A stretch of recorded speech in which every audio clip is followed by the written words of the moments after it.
नमस्कार दोस्तों, स्वागत है अपने YouTube channel top trending GK में। दोस्तों इस वीडियो में देखने वाले हैं बजट 2022-23 से संबंधित वेरी इंपॉर्टेंट 60 क्वेश्चंस।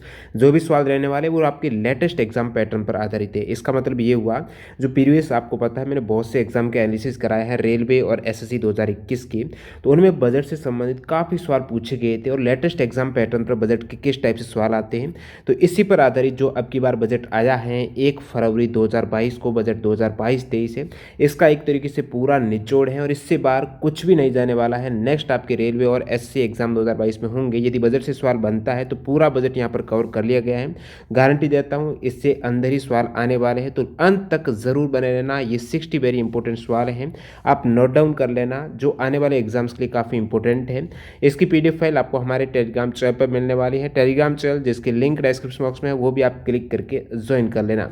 बात कर रहे हैं बजट 2022-23 की, जो कि एक पूर्ण बजट है। 1 फरवरी 2022 को वित्त मंत्री श्रीमती निर्मला सीतारमण के द्वारा इसको पेश किया गया है। तो ये सारे 60 इंपॉर्टेंट सवाल जाने उससे पहले आपके लिए एक इंपॉर्टेंट अपडेट, जो टेक्स्ट बुक की ओर से आपको ऑफर मिल रहा है। इसमें आपको अभी ऑफर के तहत 12 की बजाय 18 मंथ की टेक्स्ट बुक पास की वैलिडिटी मिल रही है। लिमिटेड टाइम के लिए डील है, लिंक डिस्क्रिप्शन बॉक्स में है। ये आप टेक्स्ट बुक ऐप और वेबसाइट दोनों पर इस ऑफर को लाभ उठा सकते हो। इसमें यदि आप टीटीजी के कूपन कोड यूज़ करते हो तो एक्स्ट्रा 39 रुपये का और जो मैक्सिमम डिस्काउंट आपको मिलने वाला है। टेक्स्ट बुक पास, यहाँ पर सारे एग्जाम्स के मॉक टेस्ट आपको एक ही प्लेटफॉर्म पर मिल जाते हैं। चाहे आप एससी की तैयारी करते हो, रेलवे, बैंकिंग, डिफेंस, किसी भी एग्जाम की, एक ही पास पे सारे एग्जाम्स के आप मॉक टेस्ट अटेम्प्ट कर सकते हो। वो सभी मॉक टेस्ट आपके एग्जाम पैटर्न और डैशबोर्ड पर आधारित रहते हैं। मॉक टेस्ट लगाने से आपका कॉन्फिडेंस लेवल बढ़ने वाला है। टाइम मैनेजमेंट जो अभी एग्जाम्स के लिए काफ़ी मुख्य समस्या है, तो इसका समाधान आपका प्रैक्टिस है जो मॉक टेस्ट से संभव है। इसके अलावा कौन सा सेक्शन वीक है, ये सारे स्मार्ट वर्क के तौर पर आप मॉक टेस्ट जरूर लगेगा। अभी डिस्काउंट डील के तहत इस ऑफर का लाभ उठा सकते हो टीटीजी के कूपन कोड से।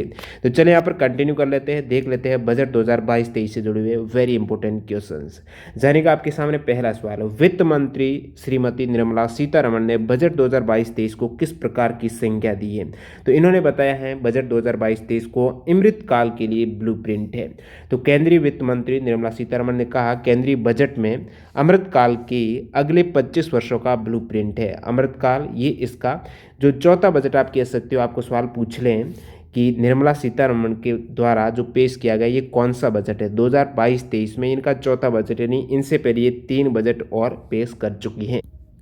नेक्स्ट सवाल पर मूव करते हैं। सवाल है अगले 25 साल भारत एट द रेट 100, यानी 25 साल 75 के बाद और 25 यानी 100 वर्ष पर पहुंच जाएगा जो स्वतंत्रता के बाद, वो एक अमृत काल में प्रवेश हेतु बजट 2022-23 में कौन सी प्राथमिकता में विकास पर जोर दिया गया है। तो बजट 22-23 में जो 4 प्रमुख प्राथमिकताओं पर जोर दिया गया है वो है पीएम गति शक्ति, समेकित विकास। आपको एग्जाम में सवाल आ सकता है कौन सी प्राथमिकता नहीं है, एक विकल्प रहेगा, तो इस टाइप से ये 4 प्राथमिकता आपके दिमाग में आनी चाहिए। उत्पाद संवर्धन एवं निवेश, सनराइज अवसर, ऊर्जा संक्रमण और जलवायु कार्य, और चौथी है आपकी निवेश को वित्तीय मदद। यहाँ पर आपने देखा एट द रेट 100, तो भारत की स्वतंत्रता का जो 75वां वर्ष आज़ादी का अमृत महोत्सव ये 15 अगस्त 2022 को भारत में मनाया जाएगा। अगला सवाल लिखते हैं बजट 2022-23 में वर्चुअल डिजिटल परिसंपत्ति, जो वर्चुअल डिजिटल परिसंपत्ति ने यहाँ पर बात हो रही है क्रिप्टो करेंसी की, जो बिटकॉइन वगैरह है, तो इनसे हुए लाभ पर टैक्स रेट कितनी कर दी गई है। क्रिप्टो में आप ट्रेड करते हो बिटकॉइन, इथेरियम वगैरह में, तो वहाँ से आपको जो गेन होता है, प्रॉफिट होता है, उस पर जो टैक्स अब लगना स्टार्ट हो जाएगा। स्पेशल जो टैक्स, जिस प्रकार आपको कोई लॉटरी लग जाती है उसमें जो टैक्स रहता है, उसी टाइप से यहाँ पर क्रिप्टो करेंसी पर भी आपको टैक्स देना पड़ेगा, जो मैक्सिमम आप कह सकते हो 30% टैक्स है। तो ये टैक्स स्लैब के अतिरिक्त है। बजट 2022-23 में वर्चुअल डिजिटल परिसंपत्तियों से हुए लाभ पर टैक्स रेट है वो 30% याद रखना है। यदि आपको लॉस होता है तो उसको अन्य, देखिए क्रिप्टो से आपकी इनकम होती है, अन्य आपके जो भी आय के स्रोत रहते हैं जो आप यहाँ पर इनकम करते हो, तो उनमें एडजस्ट नहीं कर सकते हो। जैसे अन्य में आपने बेनिफिट किया और क्रिप्टो में लॉस किया, ऐसे नहीं कि बेनिफिट में से लॉस वहाँ पर माइनस होगा, आपका टैक्स पे होगा, तो यहाँ पर एडजस्टमेंट भी नहीं हो सकता है। सिर्फ बेनिफिट हुआ तो आपको टैक्स देना पड़ेगा, लॉस हुआ तो कोई बात नहीं, आपका एक तरीके से वो रुपए चले गए। अब लेन देन के विवरण के लिए वर्चुअल डिजिटल परिसंपत्ति के हस्तांतरण के संबंध में आप ट्रांजैक्शन करते हो, उस केस में भुगतान पर एक निश्चित मौद्रिक सीमा से ऊपर की रकम के लिए यहाँ पर 1% का TDS भी आपको पे करना पड़ेगा। और जो वर्चुअल डिजिटल परिसंपत्ति यानी कहीं ना कहीं यहाँ पर जो क्रिप्टो करेंसी की बात हो रही है, इसको उपहार पर भी गिफ्ट देते हो, उस पर भी जो प्राप्त करता है उनके यहाँ पर ये भी टैक्स दे होगा। अगला सवाल है 2022-23 में कुल कितना बजट आवंटित किया गया है। वेरी इंपॉर्टेंट सवाल है बजट की दृष्टि से। 2022-23 में जो टोटल बजट यहाँ पर कह सकते हो जो वे है एक तरीके से एक्सपेंडिचर है, वो कितना आवंटित किया गया है, तो ये है दोस्तों 39,44,909 करोड़ रुपए का अनुमान है जो कुल खर्चा होने का। जो 2021-22 में 21-22 का बजट आया था, उसके बाद उसमें संशोधित बजट कहते हैं, जो बाद में उनका संशोधन हुआ है जो भी खर्चा वगैरह का है। तो 2021-22 में संशोधित अनुमान से ये वाला जो 2022-23 का बजट है कितना अधिक है, 4.6% अधिक है। ये पॉइंट आपको ज़रूर नोट करना है। ये भी यहाँ से एक अलग सवाल आप मान सकते हो, ऐसा सवाल आ जाए कि 2022-23 में जो टोटल बजट है वो 21-22 के संशोधित से कितना अधिक है, तो आप कहेंगे 4.6% है। इसके अलावा अन्य इंपॉर्टेंट पॉइंट है, इसमें से 11,81,084 करोड़ जो केंद्रीय क्षेत्र की योजनाएं हैं उन पर खर्च करने का प्रस्ताव है, जो कि 2021-22 के संशोधित अनुमान से 1.2% यहाँ पर कमी हो रही है इस प्रकार की योजना में खर्चे में। और सरकार ने 2022-23 में पेंशन पर 2,07,132 करोड़ रुपए खर्च करने का अनुमान लगाया है। तो पेंशन पर आपको अलग से पूछ लें तो ये प्रीवियस बजट से 4.1% अधिक है। प्रीवियस वाला जो भी संशोधित रिवाइज्ड एस्टिमेट है उससे 4.1% अधिक है पेंशन पर, और बाकी बजट ओवरऑल अधिक है 4.6%। इसके अलावा बात करूं 2022-23 में जो ब्याज भुगतान पर 9,40,651 करोड़ रुपए खर्च होने का अनुमान है 2022-23 में इंटरेस्ट पे पर। अगला सवाल 2022-23 में देखिए जो खर्चा होगा तो प्राप्तियां भी होनी चाहिए ना, उसके लिए खर्चा कहाँ से करेंगे, तो यहाँ पर प्राप्तियों का आपको पूछ रहा है 2022-23 में कुल प्राप्तियां कितनी अनुमानित हैं। तो प्राप्तियां यहाँ पर बात करूँ उधार को छोड़ दूं, एक्सक्लूड कर दूं बोरोइंग को, 2022-23 में प्राप्तियां होने वाली वो 22,83,713 करोड़ रुपए होने का अनुमान है, जो 2021-22 के संशोधित अनुमान से 4.8% अधिक है। और दोस्तों यदि यहाँ पर इंक्लूड कर दे उधार हैं बोरोइंग को इंक्लूड कर दे प्राप्तियों में, तो टोटल जो प्राप्तियां होने वाली हैं वो 39,44,909 करोड़ हैं। यहाँ पर बोरोइंग आप कहेंगे कितनी हो रही हैं, 16,61,196 करोड़। तो टोटल प्राप्तियां हो रही हैं 39 लाख करोड़ की। और यहाँ पर खर्चा किया जाने का जो बजट में अनुमानित है वो भी कुछ इससे समान ही है, 39,44,909 करोड़ हैं। और प्राप्ति यहाँ पर जितनी होगी उसका खर्चा हो जाएगा। अगला सवाल यहाँ पर वित्त मंत्री निर्मला सीतारमण ने बजट पेश करते भारत की विकास दर कितने फीसदी रहने का अनुमान लगाया है।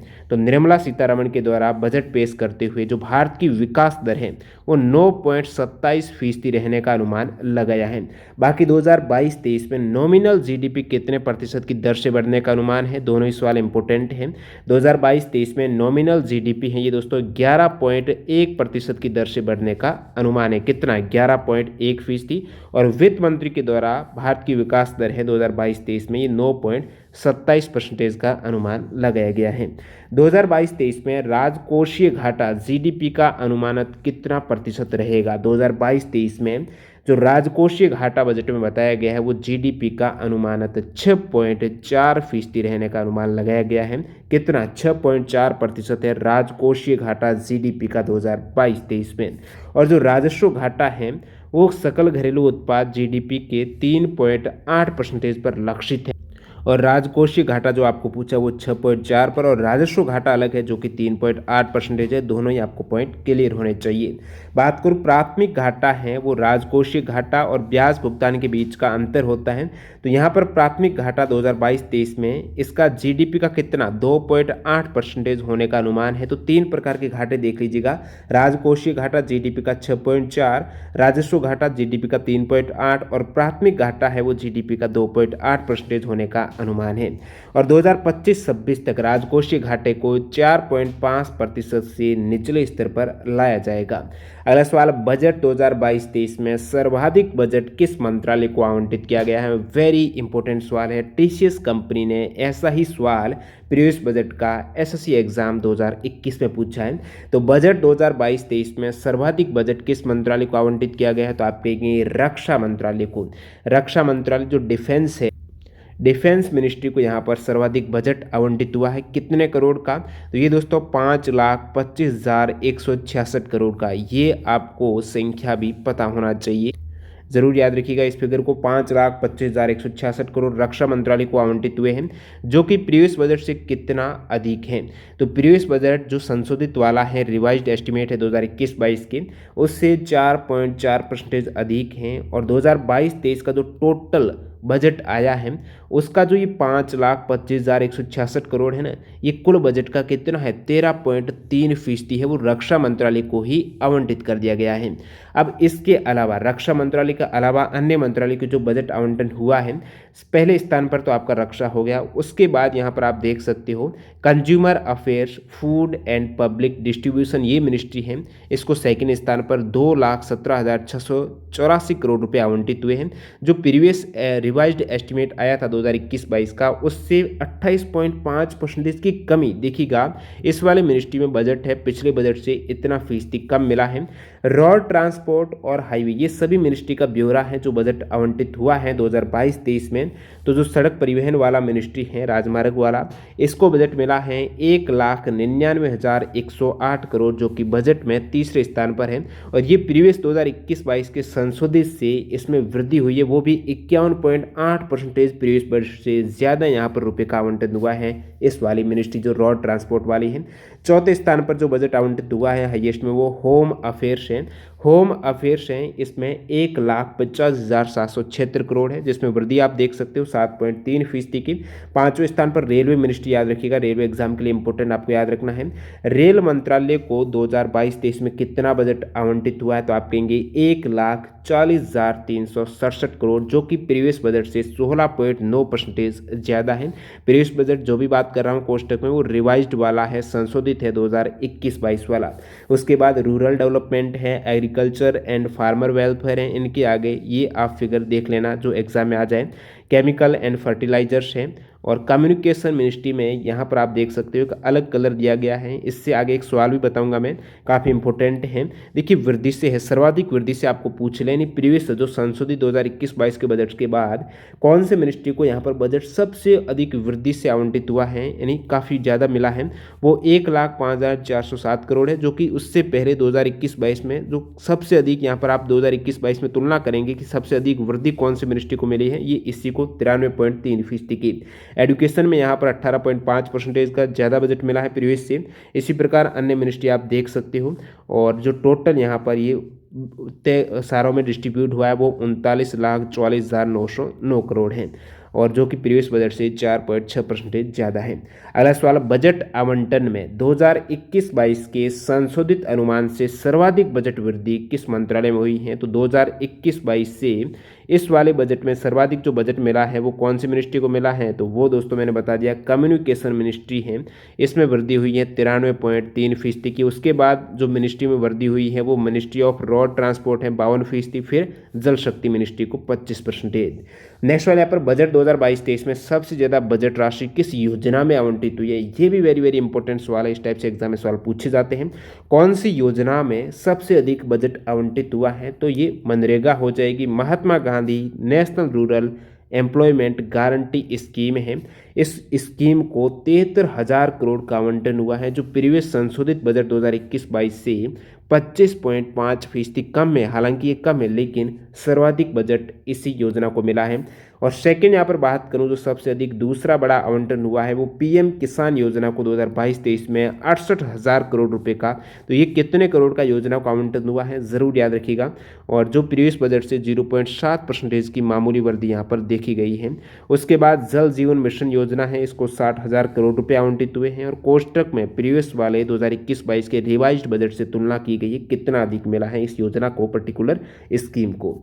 जल जीवन मिशन को 60,000 करोड़, प्रधानमंत्री Awas Yojana 48,000 crore, national education mission है 39,553 करोड़ रुपए आवंटित हुए हैं, जो प्रीवियस से 28.4% अधिक है। नेशनल हेल्थ मिशन 37,800 करोड़, सक्षम आंगनवाड़ी एवं पोषण 2.0 20,263 करोड़ आवंटित। प्रधानमंत्री ग्राम सड़क योजना 19,000 करोड़, प्रधानमंत्री फसल बीमा योजना 15,500 करोड़ आवंटित हुए हैं। नेशनल लाइवलीहुड मिशन आजीविका 14,236 करोड़, अमृत एंड स्मार्ट सिटीज मिशन है 14,100 करोड़ है। इसी प्रकार अन्य जो भी योजनाएं हैं जिनको बजट आवंटित हुए हैं वो जरूर आप एक बार PDF में भी चेक कर लेना। अगला सवाल देखते हैं यहाँ पर, सवाल नंबर 12। 2022-23 में बजट आवंटन में तुलनात्मक रूप से सबसे अधिक वृद्धि वाली योजना कौन सी है?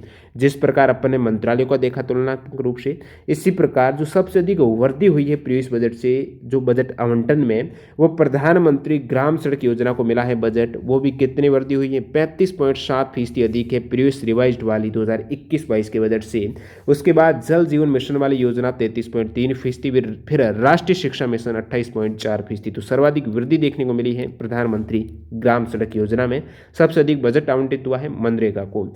अगला सवाल, सभी मंत्रालयों के तहत महिलाओं और बच्चों के कल्याण के लिए कार्यक्रमों को 2022-23 में कितना बजट आवंटित किया गया है? तो महिलाओं और बच्चों से संबंधित हैं बहुत से मिनिस्ट्री के कार्यक्रम रहते हैं, तो इन सभी कार्यक्रम को ऐड करें बजट आवंटन की दृष्टि से तो 2,63,743 करोड़ रुपए हैं इन सभी के लिए, महिलाओं और बच्चों के कल्याण के लिए जो योजनाएं हैं, कार्यक्रम हैं, उसमें आवंटित किए गए हैं, जो कि प्रीवियस 2021-22 में संशोधित अनुमान से 7.1% ये अधिक है। नेक्स्ट वन यहाँ पर, हर घर नल से जल के तहत जो योजना है, हर घर नल से जल, इसके तहत 2022-23 में टोटल 3.8 करोड़ परिवार को शामिल करने के लिए कितना बजट आवंटित किया गया है? ये भी फिगर याद रखिएगा। टोटल कितने परिवार शामिल होने वाले हैं हर घर नल से जल के तहत 2022-23 में? 3.8 करोड़ परिवार शामिल करने के लिए जो बजट आवंटित हुआ है इस कार्यक्रम या योजना में, वो 60,000 करोड़ रुपए का आपको याद रखना है। नेक्स्ट वन यहाँ पर देखिएगा, राष्ट्रीय राजमार्ग नेटवर्क में 2022-23 में कितने किलोमीटर का विस्तार दिया जाएगा? राष्ट्रीय राजमार्ग नेटवर्क में 2022-23 में 25,000 किलोमीटर का विस्तार दिया जाएगा। राष्ट्रीय राजमार्ग नेटवर्क में विस्तार के लिए 20,000 करोड़ रुपए भी यहाँ पर आवंटित होंगे। अगला सवाल यहाँ पर देखते हैं, प्रधानमंत्री आवास योजना के तहत वर्ष 2022-23 में 80 लाख घरों को पूरा करने के लिए कितने करोड़ रुपए आवंटित किए हैं? तो प्रधानमंत्री आवास योजना का योजना वाइज अपन ने सारे ऊपर फिगर देखे हैं। तो प्रधानमंत्री आवास योजना का मैंने आपको बताया 48,000 करोड़ रुपए हैं, और जल जीवन मिशन का 60,000 करोड़ है। सबसे अधिक मनरेगा में 73,000 करोड़, उसके बाद PM किसान योजना में 68,000 करोड़ है। तो ये सभी आप पे इसी प्रकार से सवाल बनते हैं एग्जाम में। तो यहाँ से जो प्रधानमंत्री आवास योजना का याद रखना है 48,000 करोड़ 80 लाख घरों को पूरा करने के लिए। अगला सवाल, 2022-23 में घरेलू उद्योग के लिए निर्धारित पूंजीगत खरीदारी बजट का कितना प्रतिशत निर्धारित किया गया है? तो यहाँ पर प्रीवियस बजट से 10% ज़्यादा हुआ है, 68% आप कह सकते हो। 2022-23 में घरेलू उद्योगों के लिए निर्धारित पूंजीगत खरीदारी बजट का कितना फीसदी? 68%। रक्षा के क्षेत्र में अनुसंधान एवं विकास के कार्यों को रक्षा अनुसंधान एवं विकास बजट के 25% हिस्से को, जो रक्षा अनुसंधान और विकास का 25% हिस्सा है, उसको उद्योग, स्टार्टअप, शिक्षा जगत के लिए खोल दिया जाएगा। अगला सवाल है, केंद्रीय वित्त मंत्री निर्मला सीतारमण ने बजट 2022-23 में डिजिटल रुपया लॉन्च करने की घोषणा की है। याद रखना है किस बजट में डिजिटल रुपया लॉन्च करने की घोषणा हुई? तो बजट 2022-23 में। तो ये होने वाला है किसके द्वारा? रिजर्व बैंक के द्वारा। सेंट्रल बैंक डिजिटल करेंसी इसे कहेंगे, CBDC है। तो सरकार ने ब्लॉकचेन और अन्य प्रौद्योगिकियों के इस्तेमाल से डिजिटल रुपये की शुरुआत करने का प्रस्ताव किया है, जिसे भारतीय रिजर्व बैंक के द्वारा जारी किया जाएगा। इसकी शुरुआत 2022-23 से होगी। राज्यों को वित्तीय सहायता के लिए पूंजी निवेश योजना के परिव्यय को 10,000 करोड़ रुपए से बढ़ाकर कितना कर दिया है? तो राज्यों को यहाँ पर वित्तीय सहायता के लिए, जो केंद्र राज्यों को वित्तीय सहायता के लिए पूंजी निवेश योजना के परिव्यय को 10,000 करोड़ रुपए से बढ़ाकर 15,000 करोड़ रुपए कर दिया है।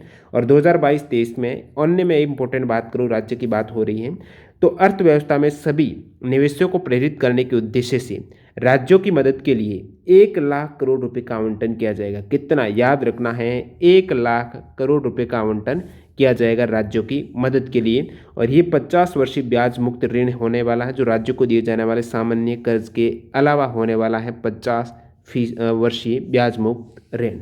वर्ष 2022-23 में 15वें वित्त आयोग की सिफारिशों के अनुसार राज्यों को जीएसडीपी के कितने प्रतिशत तक के राजकोषीय घाटे की अनुमति होगी, कितने प्रतिशत के राजकोषीय घाटे की अनुमति होने वाली है?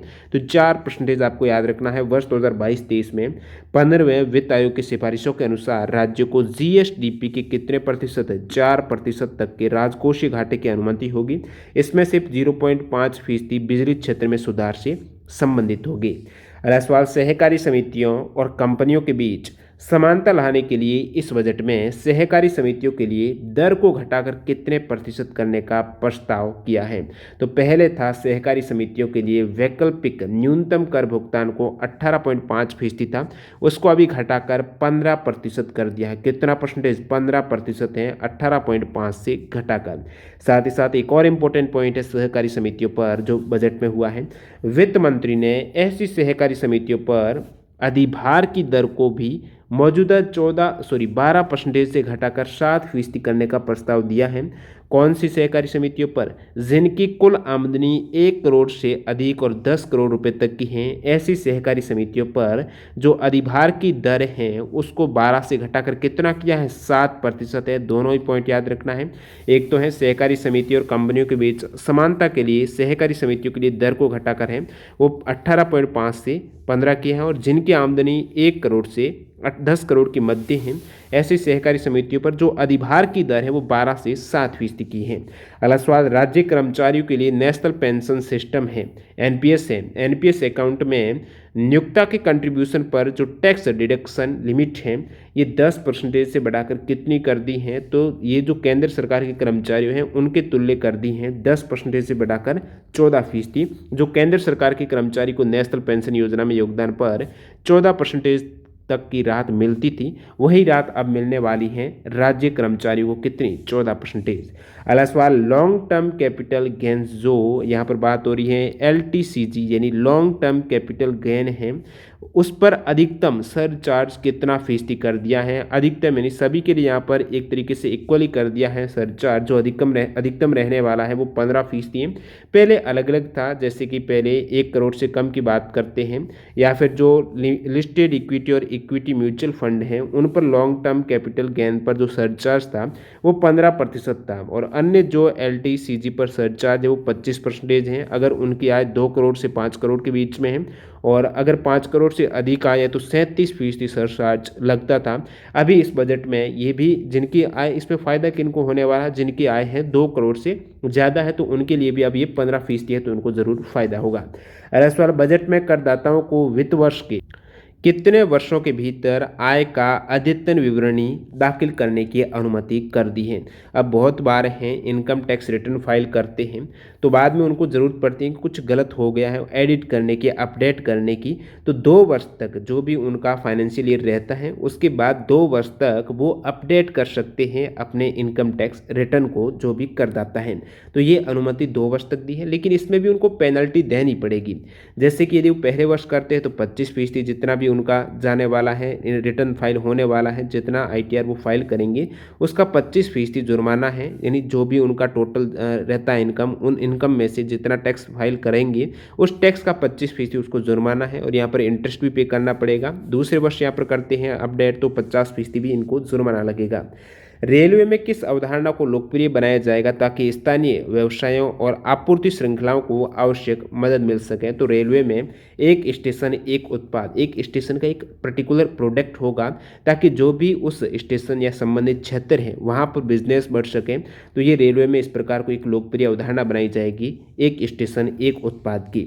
बजट में अगले 3 सालों में कितनी नई वंदे भारत ट्रेनें तैयार करने की घोषणा की गई है? 400 नई वंदे भारत ट्रेन तैयार होगी, इस बजट में ये घोषणा हुई है। अगले 3 साल के दौरान मल्टी मॉडल लॉजिस्टिक सुविधाओं के लिए कितने पीएम गतिशक्ति कार्गो टर्मिनल विकसित किए जाएंगे? तो ये 100 पीएम गतिशक्ति कार्गो टर्मिनल हैं, नेक्स्ट 3 साल में डेवलप होने वाले हैं। अगला सवाल आत्मनिर्भर भारत से है। तो आत्मनिर्भर भारत के तहत वर्ष 2022-23 में स्वदेशी विश्व स्तरीय प्रौद्योगिकी और क्षमता वृद्धि कवच के तहत कितने किलोमीटर लंबे रेलवे नेटवर्क को जोड़ा जाएगा? तो इस प्रकार स्वदेशी जो 2000 किलोमीटर है रेल मार्ग हैं उसको कनेक्ट के जोड़ा जाएगा स्वदेशी विश्व स्तरीय प्रौद्योगिकी और क्षमता वृद्धि कवच के तहत। ये 2022-23 में घोषणा हुई है। अगला सवाल यहाँ पर गेहूं और धान की खरीद के लिए 1.63 करोड़ किसानों को कितने रुपए का सीधा भुगतान किया जाएगा। तो गेहूं और धान जो चावल रहता है उनकी खरीद के लिए टोटल यहाँ पर 2.37 लाख करोड़ रुपए का सीधा भुगतान होगा इन सभी 1.63 लाख जो 1.63 लाख करोड़ किसान हैं। सॉरी, यहाँ पर 1.63 करोड़ किसान, न कि लाख करोड़। अगला सवाल देखते हैं यहाँ पर फसलों के आकलन, भूमि रिकॉर्ड का डिजिटलीकरण, कीटनाशक एवं पोषक तत्वों के छिड़काव के लिए किस उपकरण के उपयोग को बढ़ावा दिया गया है। तो यहाँ पर एक उपकरण है किसान ड्रोन है, बजट में बात हुई है। किसान ड्रोन जो स्पेशल किसानों की मदद करेगा, ये जो ड्रोन है कीटनाशक वगैरह का छिड़काव करने के लिए, तो इसमें इनको कुछ सब्सिडी वगैरह फसलों के आकलन वगैरह, तो किसान ड्रोन यहाँ पर उपकरण है, इसके उपयोग को बढ़ावा दिया गया है, बजट में भी बताया गया है। अगला सवाल देखते हैं बजट 2022-23 में 44,605 करोड़ रुपए की अनुमानित लागत वाली कैन बेतवा लिंक परियोजना के क्रियान्वयन के लिए कितना बजट आवंटित हुआ है। तो कैन बेतवा लिंक परियोजना के क्रियान्वयन के लिए जो ये बजट है इसमें 1400 करोड़ रुपए ऐड हुए हैं, यानी टोटल वैसे ये 44,605 करोड़ रुपए की अनुमानित लागत की ये परियोजना है जिसमें 1400 करोड़ रुपए और ऐड हुए हैं। पहले बजट में थे 4300 करोड़ और इस वाले बजट में 1400 करोड़ रुपए आवंटित किए गए हैं। और ये जो परियोजना है कैन बेतवा लिंक परियोजना है, ये किसानों की 9.08 लाख हेक्टेयर जमीनों की सिंचाई की सुविधा मिलेगी। कितनी जमीन? 9 लाख हेक्टेयर जमीन की सिंचाई, साथ ही साथ 62 लाख लोगों को पेयजल आपूर्ति होगी। 103 मेगावाट पन बिजली है, 27 मेगावाट सौर ऊर्जा है। ये सभी इस परियोजना है कैन बेतवा लिंक से होने वाले हैं जो इस बजट में 1400 करोड़ रुपए आवंटित हुए हैं। एमएसएमई के तहत उद्यम, ई श्रम, एनसीएस और एक अन्य कौन सा पोर्टल आपस में जोड़ा जाएगा। तो 4 पोर्टल हैं एमएसएमई के तहत, उद्यम, ई श्रम, एनसीएस और असीम पोर्टल ये कनेक्ट किए जाएंगे एक दूसरे में, आप कह सकते हो मर्ज होंगे।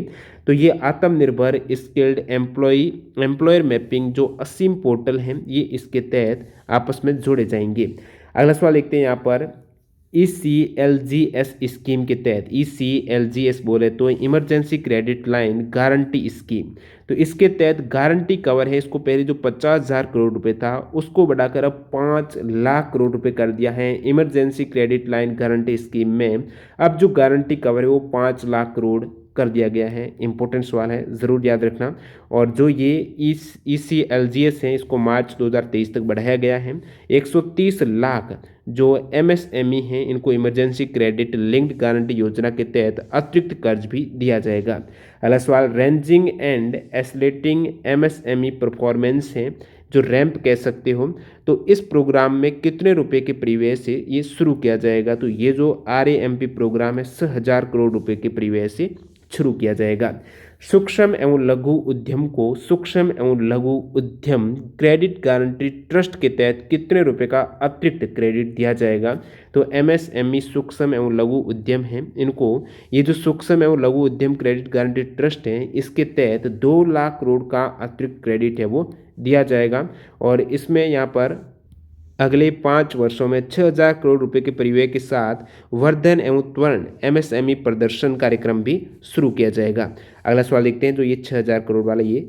अगला सवाल ऑनलाइन प्रशिक्षण के जरिए नागरिकों की कुशलता बढ़ाने के लिए कौन सा पोर्टल लॉन्च किया जाएगा। तो ये जो पोर्टल इसका नाम है digital ecosystem for skilling and livelihood portal है। जो इसका आपको पूछ लें कार्य जैसे कि ये किससे संबंधित है, तो ये ऑनलाइन प्रशिक्षण के जरिए नागरिकों की कुशलता है ऑनलाइन स्किल प्रोवाइड करने के लिए एक तरीके से यहाँ पर ट्रेन किया जाएगा digital ecosystem for skilled and livelihood. अगला सवाल PM ई विद्या के एक कक्षा एक टीवी चैनल कार्यक्रम को जो पहले 1 से लेकर 12 कक्षाएं थी, तो एक कक्षा के लिए एक टीवी चैनल था। इन टोटल कह सकते हैं 12 टीवी चैनल हैं। अब इस बजट में इन्हीं 12 टीवी चैनल हैं, इसको बढ़ाकर कितना कर दिया है 200 टीवी चैनल। अब जो एक कक्षा एक टीवी चैनल है ना, अब वो एक कक्षा एक नहीं रहेंगे, अब वो 200 टीवी चैनल हो गए हैं।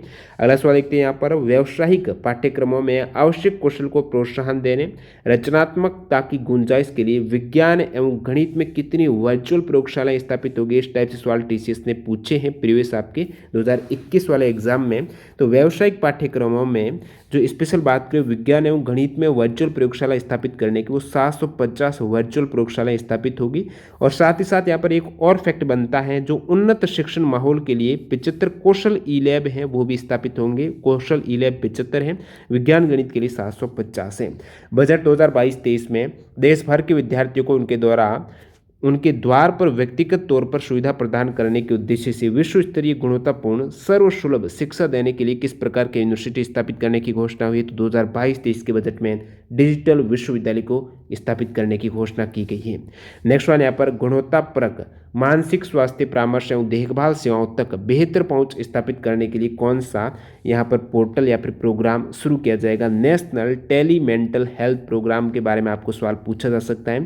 तो ये प्रोग्राम काफ़ी इंपॉर्टेंट सवाल बनता है। इसका कार्य क्या है? गुणवत्तापरक मानसिक स्वास्थ्य के लिए, ये जो मानसिक स्वास्थ्य परामर्श और देखभाल है, इनके लिए ये special program national tele mental health program है। इसमें 23 उत्कृष्ट टेलीमेंटल हेल्थ सेंटर हैं, इसका नेटवर्क होंगे। टोटल 23 उत्कृष्ट टेलीमेंटल हेल्थ सेंटर होंगे, जिसमें NIMHANS एक नोडल सेंटर के रूप में कार्य करेगा। और international institute for information technology जो बेंगलुरु है, ये तकनीकी सहायता प्रदान करने वाला है। तो तकनीकी सहायता के लिए बेंगलुरु में और नोडल सेंटर के लिए NIMHANS कार्य करेगा। और ये नेशनल टेलीमेंटल हेल्थ प्रोग्राम 2022-23 में ग्रामीण और शहरी दोनों ही क्षेत्रों में प्रधानमंत्री आवास योजना के चिन्हित एवं पात्र लाभार्थियों के लिए 80 लाख मकान बनाने हेतु कितने बजट का आवंटन किया गया है? तो ये सवाल रिपीट हो गया है। 48,000 करोड़ रुपए है। बजट में घोषित उत्तर पूर्व प्रधानमंत्री विकास पहल किससे संबंधित है? तो बजट में इसकी बात की गई है, उत्तर पूर्व प्रधानमंत्री विकास पहल। इसका एक तरीके से क्या कार्य होने वाला है? तो इसके लिए 1500 करोड़ रुपए का प्रारंभिक आवंटन भी हुआ है। उत्तर पूर्व प्रधानमंत्री विकास पहल में 1500 करोड़ रुपए हैं, जिससे विभिन्न क्षेत्रों में कमियों की भरपाई करते हुए युवाओं एवं महिलाओं के लिए आजीविका से जुड़ी गतिविधियां चलाई जाएगी। जो युवाओं और महिलाओं की आजीविका है, उनसे संबंधित गतिविधियां हैं, वो उत्तर पूर्व प्रधानमंत्री विकास पहल है। इसके द्वारा बुनियादी सुविधाएं और सामाजिक विकास की परियोजनाएं हैं, वो वित्त पोषित होने वाली हैं। अगला सवाल देखते हैं। यहाँ पर देश की स्वतंत्रता के 75 वर्ष का उत्सव मनाने के लिए सरकार ने अनुसूचित वाणिज्यिक बैंकों के द्वारा, अनुसूचित जो वाणिज्यिक बैंकों हैं उनके द्वारा देश के कितने जिलों में 75 डिजिटल बैंकिंग यूनिट की स्थापना का प्रस्ताव है? तो सारा 75 ही है। देखिए, देश की स्वतंत्रता के 75 वर्ष का उत्सव मनाने के लिए 75 जिलों में 75 जो डिजिटल बैंक यूनिट की स्थापना है, वो अनुसूचित वाणिज्यिक बैंकों के द्वारा की जाएगी। तो 75 जिलों में याद रखना है। नेक्स्ट वाला देखते हैं। यहाँ पर देश के नागरिकों के लिए उनकी विदेश यात्रा में आसानी बढ़ाने के उद्देश्य से 2022-23 में एक एम्बेडेड चिप और भविष्य की प्रौद्योगिकी का इस्तेमाल करते हुए जो पासपोर्ट जारी किए जाएंगे, उसका नाम है ई पासपोर्ट। नेक्स्ट वाला यहाँ पर बैटरी अदला बदला नीति किससे संबंधित है? अभी इलेक्ट्रिक गाड़ियों का चलन बढ़ने वाला है, तो इसी को ध्यान में रखते हुए इलेक्ट्रिक गाड़ियों के इस्तेमाल को प्रोत्साहित करने के लिए बड़े पैमाने पर चार्जिंग स्टेशन स्थापित किए जाएंगे। लेकिन शहरों में चार्जिंग स्टेशन स्थापित करना थोड़ा मुश्किल है, जगह की कमी को देखते हुए। यहाँ पर देखिए, बहुत सी गाड़ी आने वाली, प्रत्येक के लिए एक चार्जिंग स्टेशन है, तो काफ़ी टाइम लगता है चार्ज होने में गाड़ी को, तो शहर में स्थान की कमी रहती है। इसको ध्यान में रखते हुए बैटरी अदला बदली, यानी आपकी जो बैटरी डिस्चार्ज है वो आप चार्जिंग स्टेशन पर दीजिए, वहाँ से उनकी जो चार्ज बैटरी है वो ले लेंगे। तो एक तरीके से बैटरी अदला बदला नीति है वो इलेक्ट्रिक गाड़ियों में ये बैटरी चार्ज बैटरी लेने का, ये आप कह सकते हो, जहाँ पर शहरों में कम जगह है उनको ध्यान में रखते हुए। अगला सवाल, जीवंत ग्राम कार्यक्रम किससे संबंधित है? जो बजट में बात हुई है इस कार्यक्रम की, जीवंत ग्राम कार्यक्रम, तो ये उत्तर सीमा पर, कहाँ पर? उत्तर सीमा पर छिटपुट आबादी, सीमित संपर्क और बुनियादी ढांचे वाले जो सीमावर्ती गांव हैं, एक तरीके से उत्तर क्षेत्र में बिल्कुल एक छिटपुट कम आबादी वाले, सीमित, जिसका कनेक्शन दुर्गम कह सकते हो, कम है, बुनियादी ढांचा है, तो वहाँ वाले जो सीमावर्ती गाँव हैं उनके विकास के लिए जीवंत है, उन गाँवों को जीवंत किया जाएगा, जीवंत ग्राम कार्यक्रम। बजट में 100% डाकघरों को मुख्य बैंकिंग प्रणाली में शामिल किया जाएगा। तो ये बजट में बात हुई है कि जो जितने भी डाकघर हैं वो मुख्य बैंकिंग प्रणाली में ऐड होंगे। तो आपके लिए थोड़ा नॉलेज वाला सवाल यहाँ पर बनता है कि भारत में कितने पोस्ट ऑफिस है, सवाल आ सकता है ना एग्जाम में। ये देखिए थोड़ा बजट से रिलेटेड नहीं है, लेकिन बजट में ये बात हुई कि 100% जितने भी डाकघर हैं उसमें कहा गया है कि 1.5 लाख डाकघर हैं, जो भी 100% डाकघर है वो मुख्य बैंकिंग प्रणाली में शामिल हैं। तो नॉलेज के लिए आपको पता होना होना चाहिए। एज 2017 के मुताबिक भारत में टोटल जो पोस्ट ऑफिस है वो 1,54,965 है। ताज्जुब की बात है कि इसमें रूरल एरिया में कितने हैं, 1,39,000 मैक्सिमम है वो ग्रामीण एरिया में है। भूमि के रिकॉर्ड के आईटी आधारित प्रबंधन के लिए 14 डिजिट के कौन से नंबर आवंटित किए जाएंगे। तो 14 डिजिट का आपको याद रखना है, आपको सवाल पूछ लें, जो यूएल पिन है, यूएल पिन यानी unique land parcel identification number है, जो भूमि के रिकॉर्ड का एक आईटी आधारित प्रबंधन है, मैनेजमेंट है, इसके लिए यूएल पिन जारी किए जा रहे हैं इस बजट में यहाँ पर। तो सवाल आ जाएगी कितने डिजिट का है, तो आप कहेंगे 14 डिजिट का है, यूएल पिन है, unique land parcel identification number है। अगला सवाल, पूंजीगत व्यय 2022-23 के लिए कितना फीसदी बढ़ाया गया है। तो 35.4% बढ़ाकर 2021-22 के जो 21-22 में पूंजीगत व्यय थी ना वो 5.54 लाख करोड़ थी। अभी 2022-23 में ये 7.50 लाख करोड़ रुपए से किया गया है, तो बढ़ोतरी हुई है 35.4% की। बात करूँ 2022-23 में पूंजी व्यय है, पूंजी व्यय परिव्यय जीडीपी का कितना है, 2.9% है। और कारगर पूंजीगत व्यय 2022-23 में अनुमानित 10.68 लाख करोड़ रुपए का हो जाएगा, जो कि जीडीपी का लगभग 4.1% होगा। नेक्स्ट वन यहाँ पर, आकांक्षी प्रखंड कार्यक्रम किससे संबंधित है, बजट में बात हुई है आकांक्षी प्रखंड कार्यक्रम की। तो 2022-23 में आकांक्षी जिला कार्यक्रम में उन प्रखंडों पर ध्यान केंद्रित किया जाएगा जिन्होंने महत्वपूर्ण क्षेत्रों में उचित प्रगति नहीं की है। ऐसे प्रखंडों को देखा जाएगा जो देश के अत्यंत दुर्गम और पिछड़े जिलों में रहने वाले नागरिकों के जीवन की गुणवत्ता में सुधार करने का उद्देश्य है। यही आकांक्षी प्रखंड कार्यक्रम का है। 2022-23 में सब्सिडी पर कुल खर्च है वो 3,55,639 करोड़ का है। तो सब्सिडी में 2021-22 का जो संशोधित अनुमान है वो उससे कितना ज़्यादा यहाँ पर खर्च होने वाला है 2022-23 में, तो 27.1% ज़्यादा यहाँ पर सब्सिडी में आवंटित हुए हैं। जो वे हैं सब्सिडी पर खर्च हैं जो प्रीवियस 2021-22 के संशोधित बजट से कितना 27.1% अधिक है। इसमें भी सबसे अधिक जो सब्सिडी में खर्च होगा वो फूड सब्सिडी में होगा, जो कि 2,06,831 करोड़ है। सॉरी यहाँ पर याद रखना है, जो अब की बार 2022-23 में सब्सिडी पर खर्च है ना, ये प्रीवियस बजट से कम है, ना कि ज़्यादा हुआ है। कमी हुई है कितनी, 27.1%। इस सवाल में भी कम है, कोई बात नहीं, तो याद रखिएगा 27.1% है सब्सिडी में कम बजट आवंटित हुआ है, जिसमें फूड सब्सिडी में जो सर्वाधिक कह सकते हो आवंटित हुआ है वो भी प्रीवियस बजट से 2021-22 के संशोधित से 27.8% यहाँ पर फूड सब्सिडी में भी कमी हुई है। अगला सवाल है, कंपनियों को तेजी से बंद करने के लिए कौन सा सेंटर स्थापित किए जाने की घोषणा है। कंपनी को बंद करना तो काफ़ी लंबा प्रोसेस रहता है, तो उनको तेजी से बंद करने के लिए यहाँ पर एक सेंटर स्थापित किए जाएंगे जो है centre for processing accelerated corporate exit. Next सवाल, ईंधन के मिश्रण को बढ़ावा देने के लिए गैर मिश्रित ईंधन पर 1 अक्टूबर 2022 से प्रति लीटर कितने रुपए का अतिरिक्त विभेदक उत्पाद शुल्क लगेगा। 2 रुपये का एक्स्ट्रा यहाँ पर ईंधन के मिश्रण को बढ़ावा देने के लिए गैर मिश्रित ईंधन पर 2 रुपये अतिरिक्त विभेदक उत्पाद शुल्क लगेगा। अगला सवाल यहाँ पर बजट में देखिए, बजट में कैसी बात, एक अम्ब्रेला की स्पेशल अम्ब्रेला पर यहाँ पर देखिए अम्ब्रेला का कितना बिजनेस होगा। बजट में बात हो रही है छतरी की, जो छाता अम्ब्रेला है उस पर सीमा शुल्क बढ़ाकर कितने प्रतिशत किया है। तो इस पर काफ़ी मीम भी बने थे कि अब छाता तो महंगा होने वाला है जिसका सीमा शुल्क बढ़ा दिया गया है। इसके उल्टे जो हीरे वगैरह हैं उसमें सीमा शुल्क घटाया तो हीरे सस्ते होंगे। बजट में इस प्रकार की घोषणा हुई कि छाते महंगे होंगे। तो अम्ब्रेला की भी बात हुई है बजट में स्पेशल इसके लिए बजट में, तो 20% यहाँ पर सीमा शुल्क बढ़ाया गया है। तो रत्न और जो आभूषण क्षेत्र को बढ़ावा देने के लिए त्रासे एवं पॉलिश किए गए हीरे हैं, रत्न पत्थर हैं, उस पर सीमा शुल्क कितना घटाया गया है, 5% घटाया गया है। ये भी आपको याद रखना है। नेक्स्ट वाला देखते हैं, बाकी जो केवल तरासे गए हीरे हैं, ठीक है, पुलिस ने केवल तरासे गए हीरे पर कोई भी सीमा शुल्क दे नहीं होगा। और नेक्स्ट वाला देखते हैं यहाँ पर, घरेलू क्षेत्र और मेक इन इंडिया के विकास को बढ़ावा देने के लिए पूंजीगत वस्तुओं और परियोजनागत आयातों में कितने फीसदी का असाधारण शुल्क लगाने का प्रस्ताव है। तो ये 7.5% का यहाँ पर एक्स्ट्रा शुल्क लगेगा ताकि विदेश से इंपोर्ट न होकर मेक इन इंडिया में ही ये प्रोडक्ट बने। धारा 115 PAB के तहत विनिर्माण एवं उत्पादन शुल्क शुरू करने की अंतिम तिथि इसको बढ़ाकर कब तक कर दिया है, तो ये बढ़ गई है 2024 तक, 31 मार्च 2024 तक।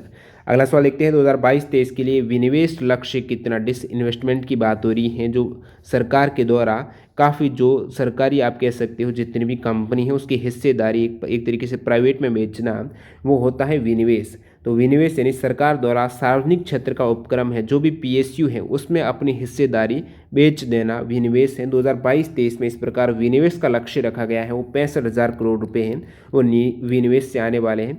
देखिए प्रीवियस बजट 2021-22 में भी सरकार ने विनिवेश का लक्ष्य रखा था वैसे 1,65,000 करोड़ का, लेकिन उनमें से 45% ही यानी 78,000 करोड़ रुपए ही उनका पूरा हुआ है। और अन्य कुछ महत्वपूर्ण बिंदु, ये तो हो गए टॉप 58 बजट से संबंधित सवाल हैं, इनसे बार एग्जाम में नहीं आएगा, यानी लगभग सारे ही कवर हो गए हैं जितने भी इंपॉर्टेंट बनते हैं। और इसके अलावा भी कुछ इंपॉर्टेंट बिंदु रह जाते हैं, तो ये भी थोड़ा बजट है तो आपको ध्यान होना चाहिए। 2022-23 में अनुसूचित जाति और जनजाति यानी अनुसूचित जाति के लिए बजट आवंटन है वो टोटल बजट का कितना 1.7%, और अनुसूचित जनजाति के लिए बजट आवंटन में 2% की वृद्धि होने का अनुमान है। तो प्रीवियस संशोधित बजट से 2022-23 में अनुसूचित जाति के लिए 1.7 और जनजाति के लिए 2% की वृद्धि हुई है। नेक्स्ट पर एक पॉइंट है कि पूर्वोत्तर क्षेत्र के लिए आवंटन में 2021-22 के संशोधित अनुमान की तुलना में 2022-23 में 11.1% की वृद्धि है पूर्वोत्तर क्षेत्र में आवंटन। 2022-23 में आपको याद रखना है 2022-23 के ही भीतर 5G मोबाइल सेवाएं हैं उनके लिए स्पेक्ट्रम की नीलामी होगी। वर्ष 2030 तक स्थापित सौर विद्युत का 280 गीगावाट लक्ष्य हासिल करने के लिए उच्च दक्षता के सौर मॉड्यूल्स के निर्माण के लिए उत्पादन से जुड़े प्रोत्साहन के लिए टोटल कितना 19,500 करोड़ रुपए का अतिरिक्त यहाँ पर आवंटन भी होगा। वार्षिक रूप से 38 MMT कार्बन डाइऑक्साइड की यहाँ पर बचत होने वाली है, इस बजट में बात हुई है। कोयला गैसीकरण करने तथा उद्योग के लिए कोयले को रसायनों में परिवर्तित करने के लिए 4 पायलट परियोजनाओं की स्थापना की जाएगी। अंतर्राष्ट्रीय अधिकांश क्षेत्र के तहत विवादों के समय पर निपटान के लिए अंतर्राष्ट्रीय जो अधिकांश क्षेत्र हैं जहां पर विवाद हो जाते हैं उसमें निपटान के लिए अंतर्राष्ट्रीय मध्यस्थता केंद्र की भी स्थापना है। और हरित बुनियादी ढांचे के लिए संसाधन जुटाने के लिए सॉवरिन ग्रीन बॉन्ड हैं वो भी जारी किए जाएंगे। और बजट में और बात हुई है जो कर फ्री यानी कर में छूट की प्रदान की गई, वो कौन से ऐसी शर्तें हैं किस पर कर की छूट प्रदान की गई, इसमें भी कुछ शर्तें रहती हैं, निर्धारित शर्तों के साथ यहाँ पर कर से छूट प्रदान की गई है। तो इन वाले आप याद रखना है। विदेशी डेरिवेटिव पर पट्टों से किसी प्रवासी को कोई आमदनी होती है, जहाज़ के पट्टे से मिली रॉयल्टियाँ ब्याज आए हैं। तो आप कहेंगे ये क्यों इंपॉर्टेंट है, एग्जाम में सवाल आ जाता है निम्नलिखित में से बजट 2022-23 में कौन से आमदनी पर छूट का प्रावधान नहीं है, तो ये सारा आपको याद रखना है। अगला सवाल देखते हैं, अंतिम पॉइंट है जो आय और मुनाफे पर किसी भी अधिभार अथवा उपकर हैं उसको कारोबारी खर्च की श्रेणी में रखने की अनुमति नहीं होगी। तो ये पूरा बजट 2022-23 का मैंने आपको निचोड़ बता दिया। इनसे संबंधित वेरी इंपॉर्टेंट 58 क्वेश्चंस हैं। पीडीएफ फाइल आपको हमारे टेलीग्राम चैनल पर मिलने वाली है। और अन्य इंपॉर्टेंट प्रीवियस ईयर के जितने भी जीके वगैरह सवाल पूछे जाते हैं उसकी एक्स्ट्रा फैक्ट की पीडीएफ फाइल आप हमारे वेबसाइट विजिट करके भी डाउनलोड कर सकते हो। और इसकी पीडीएफ फाइल जो यहाँ पर सारे क्वेश्चन देखे हैं वो आप जरूर डाउनलोड कर लेना। और यदि टेक्स्ट बुक से एक्स्ट्रा डिस्काउंट के साथ आप टेस्ट सीरीज ज्वाइन करना चाहते हो जो एग्जाम के लिए स्मार्ट वर्क के तौर पर वेरी इंपॉर्टेंट रहती है प्रैक्टिस के लिए, तो अभी टेक्स्ट बुक पर ऑफर चल रहा है जिसमें 12 की बजाय 18 मंथ की वैलिडिटी और टीटीजी के कूपन कोड से आप यहाँ पर मैक्सिमम डिस्काउंट भी ले सकते हो। तो वीडियो पूरा देखने के लिए आपका बहुत बहुत धन्यवाद। मिलते हैं ऐसे किसी नए वीडियो के साथ। वंदे मातरम, जय हिंद दोस्तों।